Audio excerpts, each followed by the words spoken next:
In today's video, I'm going to show you how to view your USD bank account details on Payoneer. Whether you are new to Payoneer or just need a quick reminder, I'll walk you through each step so you can easily access your banking information. Let's get started.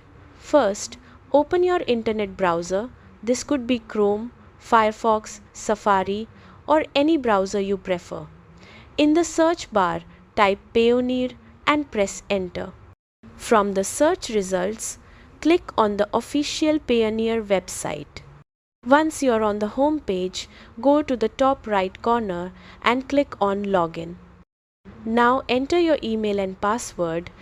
If you have two-step verification enabled, make sure your phone is nearby so you can enter the code.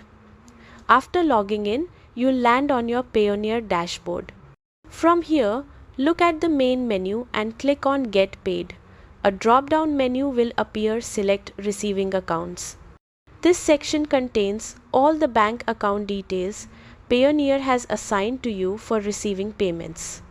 Now, you'll see a list of your receiving accounts. Look for your USD receiving account and click on it to open the details.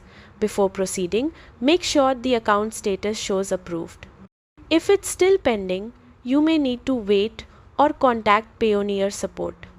Once approved, you'll be able to view important information such as your bank name, bank address, routing or ABA number, and your account number. These details are what you'll share with clients or platforms that pay you in US dollars. And that's it. You now know how to quickly find your USD bank account details inside Payoneer. Thanks for watching, and I hope this guide helped make things clearer for you.